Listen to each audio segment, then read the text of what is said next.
आज हम साल 2000 की क्राइम कॉमेडी मूवी स्नैच का रिकैप लेकर आए हैं। कहानी बेल्जियम में शुरू होती है। चार आदमी जो ऑर्थोडॉक्स यहूदियों के लिबास में हैं, एक हाई सिक्योरिटी जगह में दाखिल होते हैं और एक 84 कैरेट का हीरा चुरा लेते हैं। वैन में वापस आके वो अपना लिबास उतारते हैं और एक बंदा जिसे फ्रैंकी फोर फिंगर्स कहते हैं, हीरे को आंख के पास ले जाकर चेक करता है। ओह, ये तो असली है।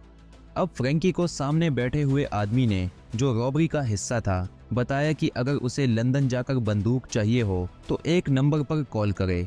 वो नंबर एक आदमी का है जिसका नाम है बोरिस, जो उसे जो चाहिए मिलेगा। फ्रैंकी को 20 मिनट में फ्लाइट करनी है। इस दौरान टॉमी और टर्किश, जो एक बॉक्सिंग प्रमोटर है, गॉर्जियस जॉर्ज को देख रहे होते हैं, जो पंचिंग बैग पर प्रैक्टिस कर रहा होता है। हम देखते हैं कि वो उसे हेडबट करता है और पता चलता है कि ये कोई आम बॉक्सिंग नहीं है, ये इल्लीगल बॉक्सिंग है, जहां लोग असल में एक दूसरे को नुकसान पहुंचाते हैं। टर्किश टॉमी से कहता है कि उन्हें एक नया कैरावन चाहिए, यानी कि एक नया ऑफिस।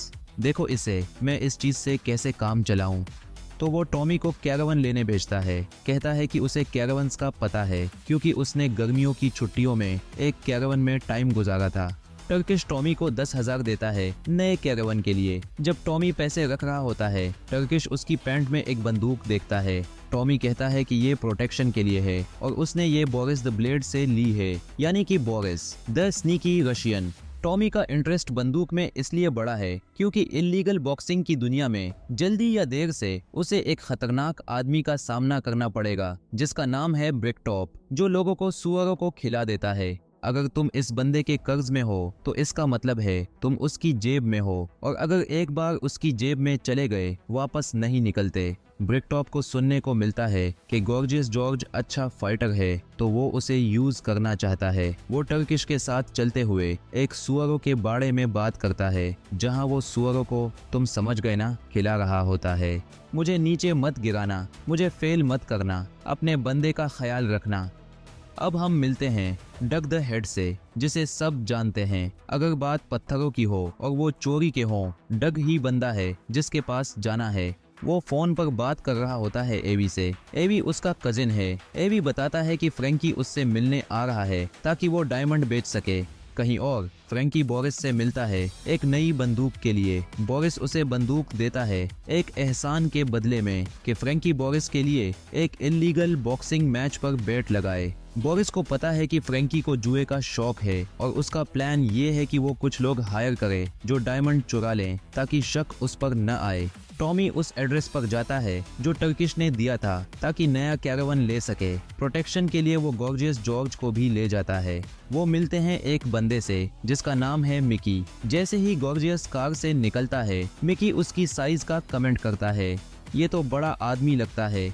मिकी कहता है, अब आओ हमारे साथ, लेकिन जॉर्ज कहता है, नहीं, मैं गाड़ी का निगरान हूँ।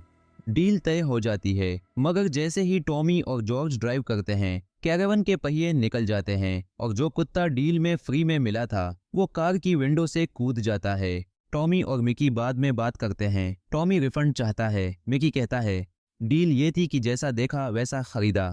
फिर मिकी असली वजह बताता है। कोई भी बंदा अगर इतना बड़ा आदमी साथ लाता है तो इसका मतलब है कि वो कुछ कहना चाहता है।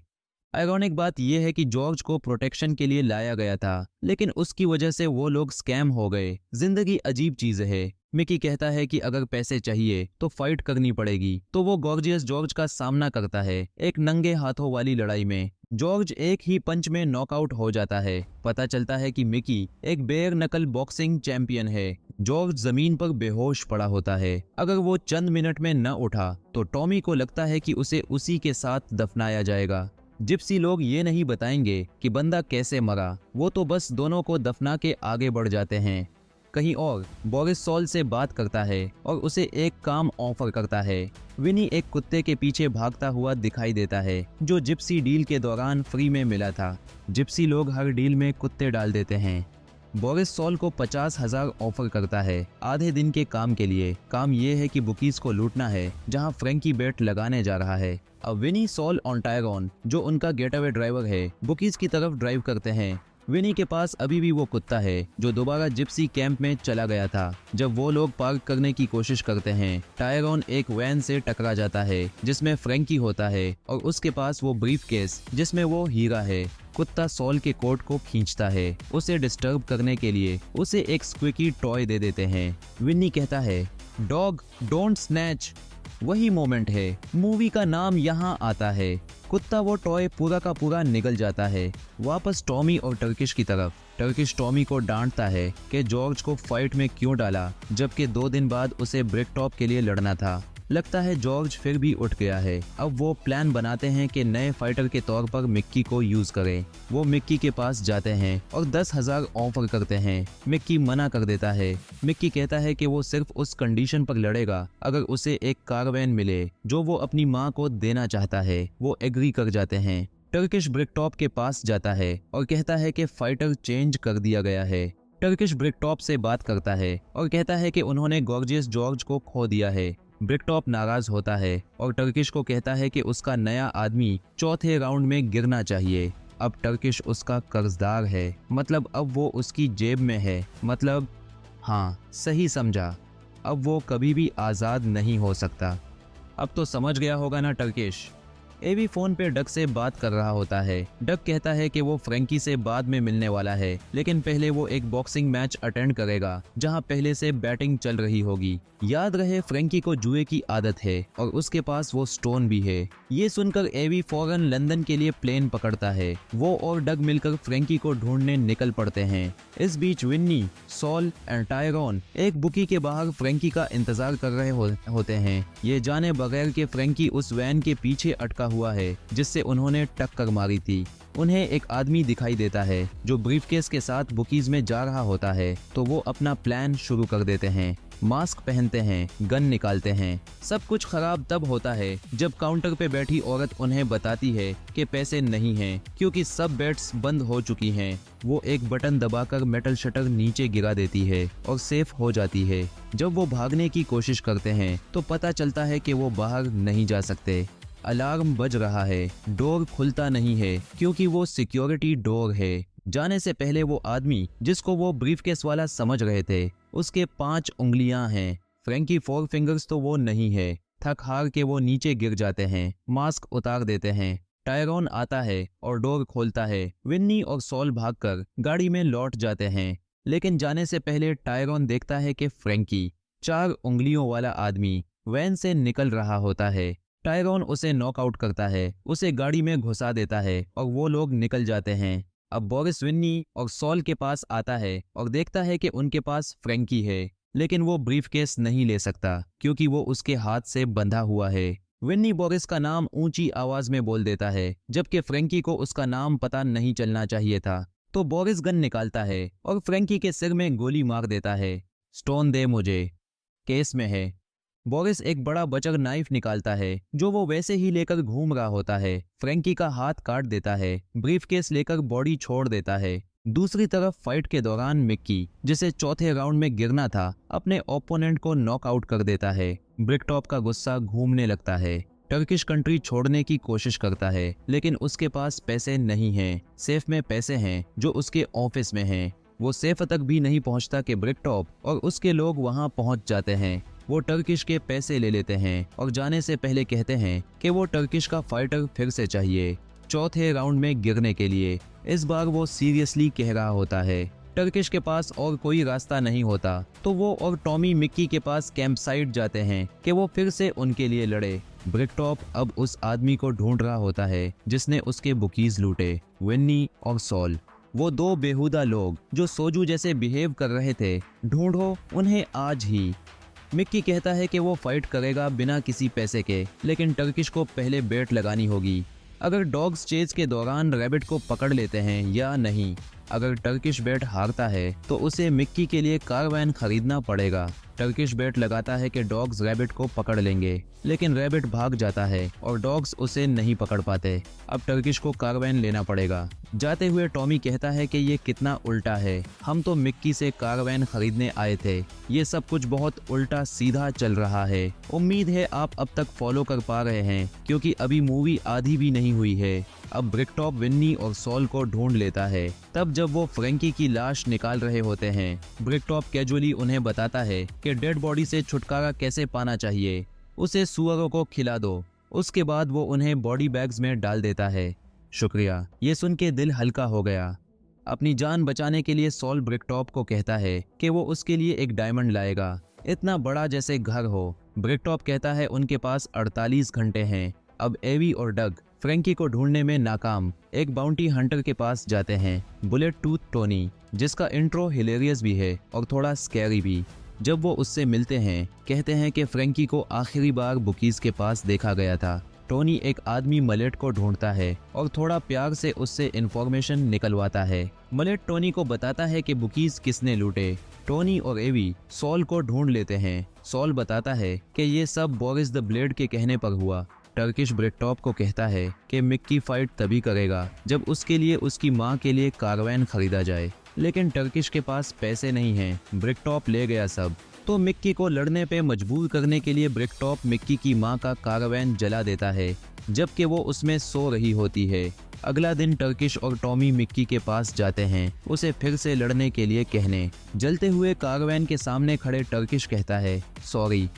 मिक्की कहता है कि वो फाइट करेगा, लेकिन इससे पहले कि और तबाही हो। टोनी और एवी बात कर रहे हैं बोरिस के बारे में, उसके पास्ट में। कह रहे हैं कि वो एक हाईली ट्रेंड अंडरकवर एजेंट है और उसे ट्रैक करना नामुमकिन होगा। लेकिन इसी वक्त उन्हें नीचे वाली शॉप से कॉल आती है कि एक अजीब आदमी एक 84 कैरेट का पत्थर बेचने की कोशिश कर रहा है। ये आदमी, जिसका रशियन एक्सेंट काफी तेज है, वो बोरिस ही होता है। सॉल टायरॉन को कहता है कि रशियंस के घर जाओ और जैसे ही वो दिखें कॉल करो, लेकिन बोरिस, जो शॉप में पत्थर बेच रहा होता है, उसे टोनी और एवी कार के ट्रंक में डालकर ले जा रहे होते हैं। अब वो उसके घर जा रहे हैं पत्थर ढूंढने के लिए। टायरॉन सॉल को कॉल करता है और कहता है कि बोरिस घर में है, लेकिन इससे पहले कि वो सिचुएशन समझा सके, सॉल फोन बंद कर देता है। अब वो अकेला नहीं है। इस बीच टर्किश और टॉमी भी रशियंस के घर जा रहे हैं एक नई गन लेने, क्योंकि टॉमी की पुरानी गन काम नहीं कर रही थी।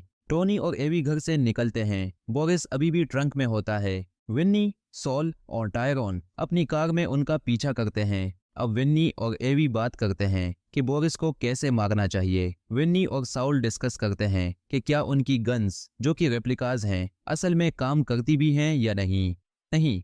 प्रूव करने के लिए साउल अपनी गन कार के अंदर चला देता है, जिससे विंडोज टूट जाती है और टायरॉन, जो ड्राइव कर रहा होता है, डिस्ट्रैक्ट हो जाता है और बोरिस को कुचल देता है, जो टोनी वाली कार के ट्रंक से निकलकर भाग गया होता है। टोनी की कार क्रैश हो जाती है जब टॉमी ने अपनी कार के विंडो से दूध बाहर फेंक दिया होता है, जो सीधा टोनी की कार के विंडशील्ड पे लगता है। थोड़ा कंफ्यूजिंग है, पता है, लेकिन ये मूवी बटरफ्लाई इफेक्ट का परफेक्ट एग्जाम्पल है। टोनी और एवी लोकल बार जाते हैं। एवी को एक्सीडेंट के बाद खून आ रहा होता है, तो वो फ्रेश होने जाता है। तभी टोनी को विन्नी और साउल फेस करते हैं, जो उसे गन से धमका रहे होते हैं और कहते हैं शूट हिम। एक स्टैंडो नफ होता है। हॉलवे में जब बोरिस वापस आता है अपने घर से गन लेने के बाद, अब सब उस केस के लिए लड़ रहे हैं जिसमें वो पत्थर है। टोनी गोलियां चलाता है। विन्नी और साउल केस लेकर भाग जाते हैं। टोनी बोरिस को कुछ गोलियां मारकर विन्नी और साउल का पीछा करता है। वो उन्हें आसानी से ढूंढ लेता है, क्योंकि उन्होंने स्टुपिडिटी की प्रेडिक्टेबिलिटी को अंडर एस्टिमेट कर दिया था। टोनी उन्हें उस वक्त पकड़ लेता है जब वो ब्रिकटॉप को वो पत्थर देने ही वाले होते हैं। वो कहते हैं कि पत्थर ऑफिस में छोड़ा है, तो सब वापस ऑफिस जाते हैं। वहाँ एवी का डॉग, जो पीछे रह गया था, सब कुछ उजाड़ देता है। विन्नी को शक होता है कि शायद डॉग ने पत्थर निगल लिया है। कैओस होती है जब टोनी डॉग को खोलने जाता है। विन्नी और साउल चीख रहे होते हैं। एवी गन लहराता है डॉग को मारने के लिए। डॉग उछल रहा होता है और साउल की जैकेट खींच रहा होता है। तब विन्नी बताता है कि पत्थर तो उसकी पैंट्स में था पूरा वक्त। एवी पत्थर ले लेता है विन्नी से। जैसे ही कंफर्म करता है कि पत्थर असली है, डॉग उसके हाथ से पत्थर छीनकर निकल जाता है और विंडो से कूदकर भाग जाता है। पूरा दीवानापन मच जाता है। एवी डॉग के पीछे गोली चलाता है और गलती से टोनी को मार देता है। फिर वो जल्दी से अमेरिका वापस चला जाता है। विन्नी कहता है कि डॉग शायद कैंप साइट वापस जा रहा है जाए। साउल कहता है कि फ्रैंकी की लाश और अब टोनी का बॉडी छुपाना पड़ेगा। अगली सुबह टर्किश और टॉमी मिकी से मिलते हैं, जो अपनी मां के फ्यूनरल के बाद हंगओवर होता है। ब्रिकटॉप अपने लोगों से कहता है कि अगर टर्किश और टॉमी उससे पहले बिल्डिंग से निकले तो उन्हें मार दिया जाए। साथ ही कुछ लोग जिप्सी कैंप साइट के बाहर भी तैनात होते हैं अगर फाइट ब्रिकटॉप के प्लान के मुताबिक नहीं गई तो। लेकिन फाइट वैसे नहीं होती जैसे ब्रिकटॉप ने प्लान किया होता है। टर्किश, टॉमी और मिकी उससे पहले बिल्डिंग से निकल जाते हैं। ब्रिकटॉप अपनी कार में जाता है और अंदर वाले बंदे से गन मांगता है। गोली चलती है। टर्किश और टॉमी को लगता है उनकी मौत आई, लेकिन मिकी बिल्कुल कूल होता है। ब्रिकटॉप गिर जाता है। उसकी आंखों के सामने कार के अंदर एक जिप्सी होता है जो उसे मुंह पे गोली मार देता है। बाकी जो लोग बाहर कैंप साइट पे वेट कर रहे होते हैं उन्हें भी जिप्सीज मार देते हैं। टर्न्स आउट मिकी ने अपने ऊपर पैसा लगाया होता है, इसीलिए वो फाइट में कभी गिरा ही नहीं। जिप्सीज रिवेंज की प्लानिंग तब से कर रहे थे जब से मिकी की मां को मारा गया था। अगली सुबह टर्किश और टॉमी कैंप साइट वापस जाते हैं, लेकिन देखते हैं कि जिप्सीज रात को चले गए थे। लगभग 12 लाशें दफन की गई होती हैं। टर्क और टॉमी वापस कार की तरफ जाते हैं तो पुलिस आ जाती है। पूछते हैं कि यहाँ क्या कर रहे हो। टर्क थोड़ा रुकता है, फिर देखता है कि एक डॉग हिल के पीछे से भागता आ रहा है। विन्नी का डॉग। टर्क कहता है कि बस डॉग को वॉक पे ले जा रहे थे। पुलिस उनकी कार चेक करती है और उन्हें जाने देती है। अब वो डॉग के साथ वापस जा रहे होते हैं जब विन्नी और साउल को पुलिस ने रोका होता है। उनकी आंखों के सामने वही डॉग कार में होता है। पुलिस उनकी कार चेक करती है और फ्रैंकी की लाश ट्रंक में मिल जाती है। टॉमी टर्किश को कन्विंस करता है कि डॉग को रख लो, बस इसे वेट के पास ले जाओ, क्योंकि टर्क अब उस स्क्वीकी साउंड से परेशान हो गया होता है। याद है डॉग ने वो टॉय भी निगल लिया था। वेट कहता है कि स्क्वीकी टॉय के साथ एक 84 कैरेट का डायमंड भी उसके पेट से मिल गया है। वाकई में सोचो तो एक हफ्ते में क्या क्या हो गया। टर्किश पूछता है कि क्या किसी को इंटरेस्ट हो सकता है इस डायमंड में। जिस आदमी से वो बात कर रहा होता है वो डायमंड नीचे रखकर अपनी ग्लासेस पहनता है और कहता है मैं हूँ इंटरेस्टेड। वो मुड़ता है और फोन उठा के कॉल करता है, किसी और को नहीं, एवी को। और ये था दी एंड।